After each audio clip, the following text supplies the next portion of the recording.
এখানে গরিব মানুষ মনে হয় কম, এই জন্য তালিকা। প্রধানমন্ত্রীকে অনুরোধ করছি আজকে ইন্টারিম গভর্নমেন্টের 18 মাসের সকল কিছুর জন্য আপনি দুর্নীতি দমন কমিশনকে নির্দেশ দেন। কঠিন তো বলি নাই, তাহলে হইলে হইতে পারত। সর্বোচ্চ দুর্নীতি হয়েছে ইন্টারিম গভর্নমেন্টের সময়ে, সেই দুর্নীতির করে আমি বলছি না, পত্রিকাটা এখন আমার কাছে নেই, সবাই নিশ্চয়ই দেখেছেন।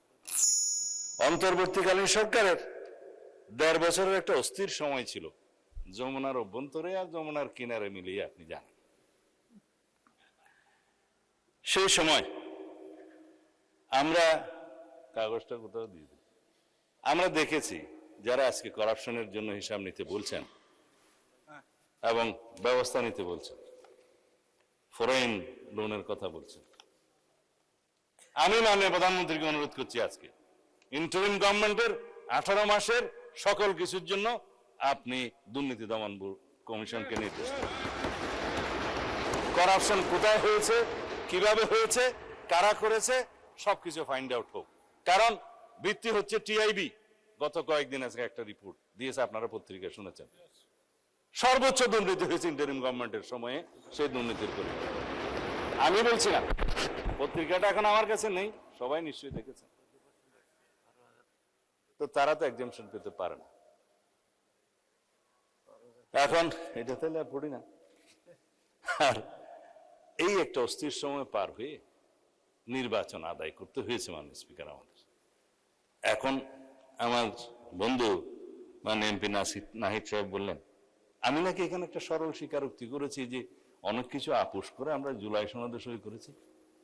হ্যাঁ, আমরা নির্বাচনের স্বার্থে জাতীয় স্বার্থকে রক্ষা করে জুলাই সনদে সবাই মিলে আমরা সমঝোতায় এসেছি এবং আমরা স্বাক্ষর করেছি। হয়তো আমরা ওই সমস্ত পয়েন্টে একমত নাও হতে পারতাম, কিন্তু জাতির স্বার্থে আমরা সেটা আপোষ করেছি। এটা কেন মিস ইন্টারপ্রিট করা হচ্ছে? আমাদের নেতা দীর্ঘ নির্বাসিত জীবন থেকে ফিরে এসে যখন বললেন আই হ্যাভ এ প্ল্যান,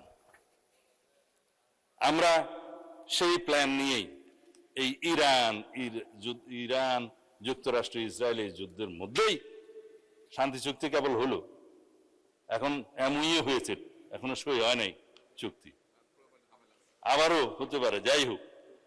সেই অবস্থায় আমরা এখানে দাঁড়িয়ে 9,37,000 কোটি টাকার বাজেট এখানে উপস্থাপন করেছি। প্রাথমিকভাবে বাজেটের যে সমস্ত প্রভাব সেটা তো কালকে থেকেই দেখা যাবে বা 1 তারিখ থেকে দেখা গিয়েছে যাবে, কিন্তু যে জিনিসটা দৃশ্যমান তাৎক্ষণিক হবে না সেটা হচ্ছে হোয়াট ইজ নট সিন। এইবারের বাজেটে ইনশাআল্লাহ যে সামাজিক প্রভাব, অর্থনৈতিক প্রভাব, সেটা এখনই সিন হবে না, 6 মান্থস পরে আপনারা সেই চেঞ্জটা দেখবেন।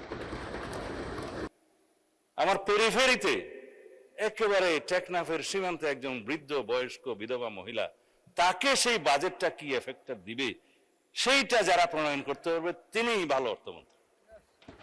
আমরা সেটা করেছি, আমরা করেছি মাননীয় প্রধানমন্ত্রীর নির্দেশনায় নিত্য প্রয়োজনীয় দ্রব্য মূল্যের উপরে কোন রকমের ট্যাক্স বৃদ্ধি করা হবে না। সারা দেশের মানুষ বলছে সব বাজেট, হ্যাঁ বৃদ্ধি তো করা হবে না, অর্থমন্ত্রী বলছেন টু সাম এক্সটেন্ট কমানো হয়েছে।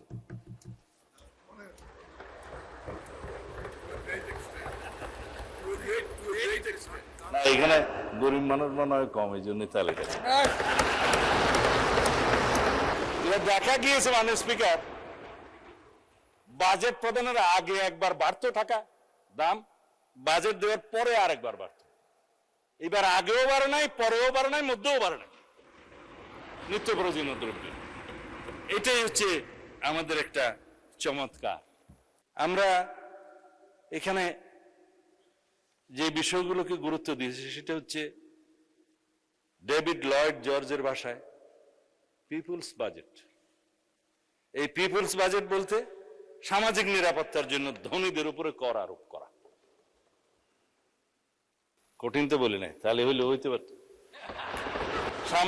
সামাজিক নিরাপত্তার বৃদ্ধির জন্য, সোশ্যাল সেফটি নেটওয়ার্ক বৃদ্ধির জন্য ধনীদের উপরে কর, ধনীদের উপরে কর বৃদ্ধি হবে, গরিবরা পাবে।